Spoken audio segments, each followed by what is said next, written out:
하나님의 돌보심과 사랑하심이 함께하는 하루가 되기를 축복합니다. 오늘 함께 보실 하나님의 말씀은 욥기 35장 7절에서 8절 말씀입니다. 그대가 의로운들 하나님께 무엇을 드리겠으며 그가 그대의 손에서 무엇을 받으시겠느냐. 그대의 악은 그대와 같은 사람에게나 있는 것이요 그대의 공의는 어떤 인생에게도 있느니라. 오늘도 함께 하시는 성도님들을 축복합니다. 엘리후는 오늘 말씀을 통해서 아주 중요한 두 가지 주제의 말씀을 다룹니다. 첫 번째는요, 착한 일이든 악한 일이든 간에 사람의 행동이 하나님께 어떠한 영향을 끼치는가 이겁니다. 두 번째는요, 하나님께 기도해도 왜 응답을 주시지 않는가? 바로 이러한 문제입니다. 이 첫 번째 주제는 욥의 행동이 하나님의 초월적인 자유에 아무런 영향을 끼치지 못한다는 사실을 강조하기 위해서 말했습니다. 그리고 두 번째는요, 욥이 악한 사람이기 때문에 아무리 울부짖을지라도 하나님께서 응답하지 않으신다는 내용으로 욥을 비난하고 공격하는 데 그 목적이 있습니다. 엘리후는 이 욥이 주장하는 이 무죄성 다시 한번 또 공격합니다. 2절에서 3절 말씀을 보시겠습니다. 욥어른은 하나님께서도 나를 옳다고 하실 것이다 하고 말씀하셨지만 또 하나님께 내가 죄를 짓는다고 하여 그것이 하나님께 무슨 영향이라도 미칩니까? 또 제가 죄를 짓지 않는다고 하여 내가 얻는 이익이 무엇입니까? 하고 물으시는데 그것도 옳지 못합니다. 욥은 지난 대화에서 지나치게도 자기가 의롭다라고 주장했었습니다. 이 7장 20절 말씀을 보면 욥은 이렇게 말했었습니다. 주님, 내가 죄를 지었다고 하여 주님께서 무슨 해라도 입으십니까? 또 9장 22절을 보면 욥은 이렇게 말했습니다. 하나님께서 흠이 없는 사람이나 악한 사람이나 다 한 가지로 심판하신다. 이러한 욥의 주장에는요, 사실 하나님께서 인간의 행위대로 갚아주시지 않는다라고 하는 불만이 들어있는 겁니다. 자기처럼 의롭게 사는 사람은 고통을 받지 말아야 되고 이 불의한 사람들이 고통받아야 마땅한데 이 세상이 거꾸로 되었다라고 하는 항의예요.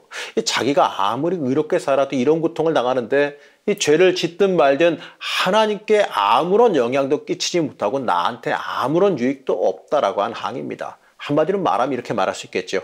하나님 착하게 살아봤자 그게 무슨 의미가 있습니까? 이러한 뜻이에요.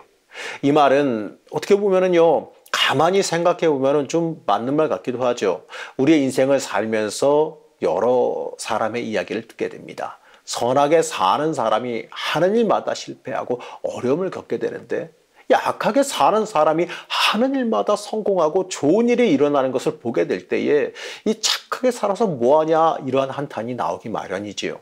여기에 대해서 엘리후는요, 이러한 냉소적인 질문 자체가 아예 잘못되었다라고 말합니다. 그러면서 뜬금없이 하늘의 구름을 쳐다보라고 말해요. 우리가 무슨 일 하든지 간에 구름은 저 멀리 높이 떠 있으니까 우리의 행위에 전혀 영향을 받지 아니하고 초연하게 흘러간다, 이러한 의미입니다. 사람이 행하는 행위가 이 초월적인 하나님께 아무런 영향도 못 준다는 뜻입니다. 6절에서 8절 말씀입니다. 비록 욥 어른께서 죄를 지었다고 한들 하나님께 무슨 손해가 가며 어른의 죄악이 크다고 한들 하나님께 무슨 영향이 미치겠습니까? 또 욥 어른께서 의로운 일을 하셨다고 한들 하나님께 무슨 보탬이 되며 하나님이 어른에게서 얻을 것이 무엇이 있겠습니까?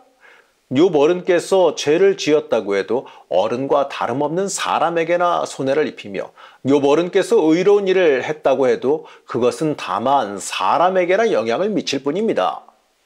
엘리후가 말하려고 하는 요점은 이렇습니다. 이 선행이나 악행, 이 정의나 불의가 마치 구름이 인간과 아무 상관없이 흘러가듯이 이 까마득한 초월자 하나님에게 아무런 영향도 미칠 수가 없고 겨우 사람들에게나 손해나 이익을 줄 뿐이라고 말하는 겁니다. 하나님의 초월성을 강조하는 것이지요. 그런데 여러분, 이 말을 여러분 어떻게 생각하시는지요? 물론 엘리후는요, 욥의 지나친 무죄의 주장을 비판하기 위해서 하나님께서 초월성, 하나님의 초월성, 하나님께서 전능하시다라는 것을 강조한 거예요. 하나님의 주권을 변호하기 위해서 한 말인 건 잘 알겠습니다만, 근데 엘리후는 좀 이걸 모르는 것 같아요. 하나님은 초월적이신 분이신 건 맞습니다. 하지만 이 동시에 아버지와 자녀처럼 사람을 그 인격적인 만남을 통해서 만나시는 분, 인간과 인격적인 만남을 가져가시는 분이라는 그 사실을 인식하지 못한 것 같습니다. 하나님 물론 우리의 행위에 전혀 영향을 받으시는 건 아닙니다. 우리가 뭘 한다 그래서 하나님께 손해가 오거나 하나님께서 무슨 일이 발생하는 건 아니지요. 하지만 하나님은 그럼에도 불구하고 우리의 행위를 세밀하게 살피시는 분이십니다.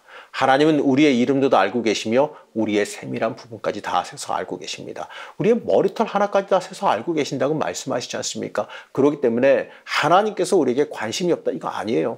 하나님은 사랑하시고 우리를 관심 있게 지금도 살펴보고 계십니다. 누가복음 12장 7절 말씀입니다. 하나님께서는 너희 머리카락까지도 다 세고 계신다. 두려워하지 말아라. 너희는 많은 참새보다 더 귀하다. 맞습니다. 하나님은 만물의 초월자십니다. 하지만 그와 동시에 우리의 모든 것을 알고 관여하기를 원하시는 사랑의 하나님이십니다. 우린 그 하나님께서 우리를 붙잡고 계시고 우리를 만나고 계신다는 그 사실을 잊지 말아야 됩니다. 그렇다면요, 엘리후가 제기한 이 두 번째 주장에 의문이 생겨요. 왜 하나님께서 바로 응답하시지 않느냐는 질문입니다. 여러분 이거 되게 궁금하지 않으십니까? 여러분 기도하시면서 하나님의 응답이 좀 빨리 왔으면 좋겠다. 내가 기도하고 바라고 하나님께 매달릴 때에 하나님께서 이거 꼭 응답해 주시고 해결해 주시면 좋겠다. 이런 생각 많이 하시잖아요. 하나님께서 좀 빨리 응답해 주시면 좋겠는데 왜 응답하시지 않을까? 이러한 생각 여러분 많이 하지 않으십니까?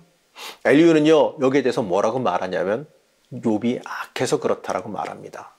그러면 바꿔 말해보면 우리도 악해서 하나님이 응답 안 해주신다가 되는데 여러분 어떻습니까? 이 말에 동의하실 수 있으시겠습니까? 엘리후는 욥이 악하다고 말하기 전에 은근히 욥이 하나님께 기도하지 않는다면서 비난해요. 9절에서 10절 말씀입니다. 사람들은 억압이 심해지면 부르짖고 세력이 있는 자들이 억누르면 누구에게나 구원을 청하면서 울부짖지만 그들을 창조하신 하나님께로 돌아가지 않습니다. 어두운 때에도 희망을 주시는 그 창조주 하나님께로 돌아가지 않으십니다. 그러면서 엘리후는 욥이 혹시라도 울부짖으며 기도해도 응답받지 못하는 이유를 설명해 줍니다. 12절 말씀입니다. 그들이 거만하고 악함으로 하나님께 도와주십시오 하고 부르짖어도 하나님은 들은 채도 않으십니다. 엘리후에 의하면 기도 안 하는 것도 문제지만 만약에 기도한다 할지라도 공허한 기도가 된다 이렇게 말합니다. 욥이 위급한 일을 만나서 이 지혜가 없어 하나님께 울부짖지 않는 것도 문제지만 이 도와달라고 기도한다 할지라도 악인이므로 아무 응답이 없을 것이다 라고 하는 말이에요. 이 기도에 대한 엘리후의 이 말을 듣게 되면 이런 생각이 들죠. 아니 그럼 어쩌라는 거야? 기도를 하라는 거야? 말라는 거야? 이런 생각이 들지 않습니까? 이 말은 욥이 실제로도 기도를 안 한 것도 아니고요. 계속해서 하나님께 울부짖었음에도 응답이 없다라고 하는 현실을 전혀 무시하는 거지요. 그리고 욥이 악인이라 기도에서도 응답하지 않으신다는 이 말, 이건 맞지 않지요. 욥이 악인도 아니거니와 하나님의 자유는 의인의 기도에도 이 침묵하시는 자유가 있기 때문에 그래요. 하나님의 계획과 섭리에 의해서 침묵하시는 경우도 있습니다. 욥이 처한 이 말도 안 되는 상황은요, 그 상황을 전혀 바라보지도 않고 하나님의 초월성과 기도에 대한 원칙적인 말만 되풀이하고 있는 겁니다. 이러한 모습에서는 엘리후도 욥의 이 세 친구와 똑같은 어찌 보게 되면 이 돌팔이 의사와 같은 모습을 보이고 있는 거지요. 이미 몇 번 말씀드렸지만 여러분 옳은 말이라고 해서 다 해도 되는 말은 아니에요. 이론상 옳은 말이라 할지라도 다 해서 좋은 말은 아닙니다. 이 엘리후가 발언한 이 말은 어쩌면요 욥의 가슴을 더 후벼 파는 말일지도 모르겠습니다. 오래전에 이 연합통신에 보도된 미국 병원의 이야기입니다. 어떤 병원의 간호사가 이식 수술을 위해서 제거된 아직 살아있는 심장을 운반하다가 실수로 바닥에 떨어뜨렸습니다. 아직 살아 움직이는 심장이지만 이 상처가 생기자 자기가 이 처벌받게 될 것을 두려워해서 허위 보고서를 작성해서 그 심장이 문제가 있다고 하고 폐기를 해버렸습니다. 나중에 이 일이 발각돼서 그 간호사는 결국에 처벌을 받고 해직되게 되었습니다.